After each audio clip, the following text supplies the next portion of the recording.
Welcome to Living Legacy Leadership, where you'll be introduced to insights, tools, and strategies to leverage creative living and giving. I'm your host, Donna Kim Brand, creative brain trainer and legacy strategy coach. I help changemakers and late career professionals who are deciding what's next to find out what will thrill you and fulfill you, adding meaningful value in your next stage of life. The guests and show content I bring to you each week all address some unique aspect of learning, leadership, or legacy. This helps you raise your own game as a leader in business and life, and also showcases some extraordinary people who exemplify living legacy leadership.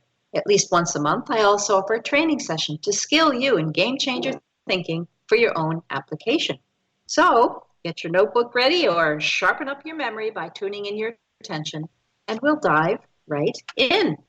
Now, today's guest is somebody quite near and dear to my heart. His name is Marlowe Brand. And full disclosure, he happens to be my son. He's number 3 of 3 kids.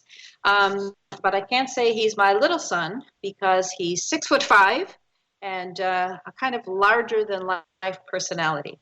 And Marlowe was born in England, and to this day he remains citizen of both the UK and the US, having lived half his life in each country.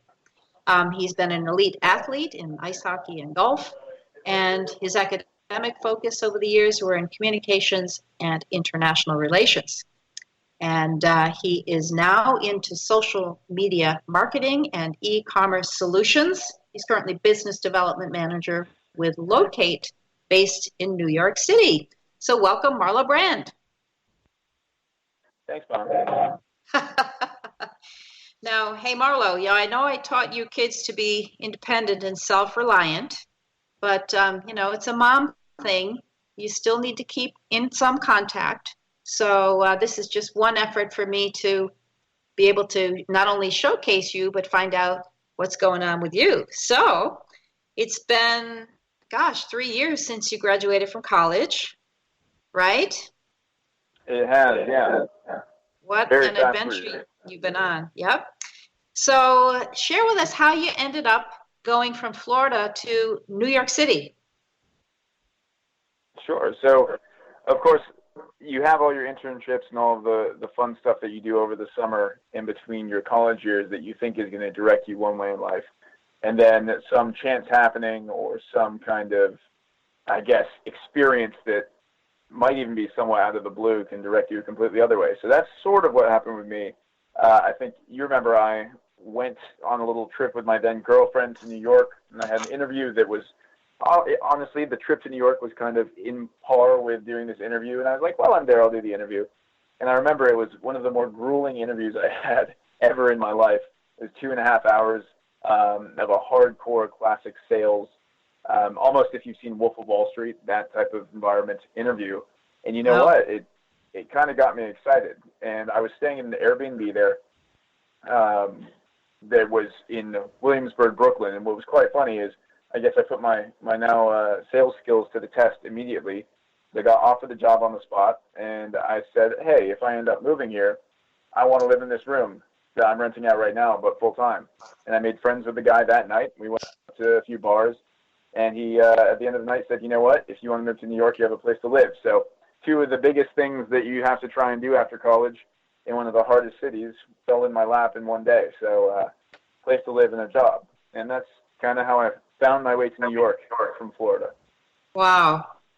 So as I recall, because you were working literally morning till night, you had almost no life between the transportation to get to work and then your long, grueling hours and then getting home at night. It didn't leave you with much time to explore the city and therefore not much of a positive impression. And I spent 5 years in New York City, so I quite am in love with the place. Love, hate, really. But so how did you turn that around? Because now I know you love being in New York, I think. Yeah, absolutely. So it's kind of funny because, you remember growing up in the countryside of northern England, I loved having all the open space and short buildings and the kind of classic manor style of houses versus apartment living. So when I got to New York, it shocked myself that I ended up actually doing the move, honestly, Mom. That was kind of the first thing. And secondly, exactly as you said, when I was here, I was in the office by 8, and I was getting home at 8:30, and I'd go straight to the gym and then go to bed and do it all over again. And on the weekends, when you get an entry-level job in New York City, the first thing you have to do is prove yourself. Everyone wants the world, but you have to get through that first year and a half of the grind in the trenches to be able to then kind of take a breath and start to live the life that you want to live, at least in a big city like that. So that's kind of how I coped with it, is I realized I'm putting in time right now. And I had a lot of people, when I say this is a hardcore sales team, we actually had lines that we would say to clients out of the movie Boiler Room and Wolf of Wall Street. And that kind of thing, it takes a toll on you. And it was a lot of mental toughness that I thought I had beforehand, but you really had to work on and build up in practice. So it took, I would say, probably solid 4 or 5 months for me to get my bearings and then develop a routine that was a decent enough work-life balance. I knew it wasn't what I wanted. That's what I'm living right now, thankfully. But I knew that I had to put in my time initially to get there, and watch a lot of friends get fired, but just keep trudging on. And eventually you get to that point where you get promoted enough, and then I got poached by a new company. And that was the moment where I was like, okay, now I have a choice to make that move where I want to be in New York, where I want to live in New York, the kind of hours I want to work, and the sort of lifestyle beyond the office I would like to have. Mm-hmm. And I think, too, as I recall, your roommate, who's an architect, when he joined you, he also, while he was hunting for a job, he would be looking around the city and admiring, of course, all the architectural features of New York. And that re-inspired you, too, didn't it? Didn't it give you a new view of New York? I'll be honest. Sure, you can call it re-inspiring. I was jealous. I got jealous that he spent a month in New York, and I spent almost 2 years in New York. And after that month, he knew the city better than me. He would talk about museums, or he'd talk about, hey, haven't you been here? And I'd be like, not yet, but I'll get there when my parents come to visit or something like that. But it kind of made me realize that really is when I realized, wow, I'm doing it wrong. I'm not. Yes, I live in New York, but if I left New York right now and came back as a tourist, I would know just as much as if I've lived here for a year at this moment. So that kind of changed my perspective on how I wanted to live life in what I've learned is one of the most unique and vibrant cities in the world. Wow. So what are some of your favorite places or things to do there in New York? Well, obviously you've got the classic Central Park experience, which I just had a Central Park day on Saturday that turned into a barbecue at my new house, which was fun. I think something when you and Dad came to visit was you did the river tour, right? The ferry all the way from Midtown down to the financial district, and then you can do the Staten Island ferry. That is one of the best hidden gems, I will call it a hidden gem, because a lot of people take the subway just to get to Manhattan from Brooklyn or vice versa. But if you have even 5 extra minutes, it's very efficient speed-wise. It's the best way to see the east side of the island, and it's kind of breathtaking views. And when you're having a tough day and you end up leaving work after a long, grueling day, and you get to look back on the city, it kind of is a deep sigh and understanding of, all right, this is what we're doing it for. So that's something I would also recommend. And then something that is also quite fun is there's so many old bars here from 1864. I think it's Pete's Tavern. Also, McSorley's is a classic one that naturally I do that when my friends come into town. We get to just go out to these places that have sawdust on the floor, or allegedly Abraham Lincoln sat in this chair and it's pinned up on the wall. Cool things like that. So, there's just so many little historical quirks that I find fascinating. And doing those little walking tours with podcasts around certain areas at the same time is also quite nice. And any tips for, let's say students who can't come at the end of college and are looking around New York as well? Any tips on freebies or cheap tickets or shortcuts? Sure. So something that I first did, and I made an effort to do, thanks to you and Dad with my upbringing, you made me at least appreciate the theater, even if I didn't like certain plays or musicals. I appreciated the event that was going to the theater. And I think I took you to see Jersey Boys at Christmas time. Yes, and he sang to me, right? Yeah, he's saying straight to you. I know. I was uncomfortable, but that worked out for you. So Yeah, that was amazing. um, that was amazing. But there's something called Today Ticks, which basically gives you a fairly discounted rate.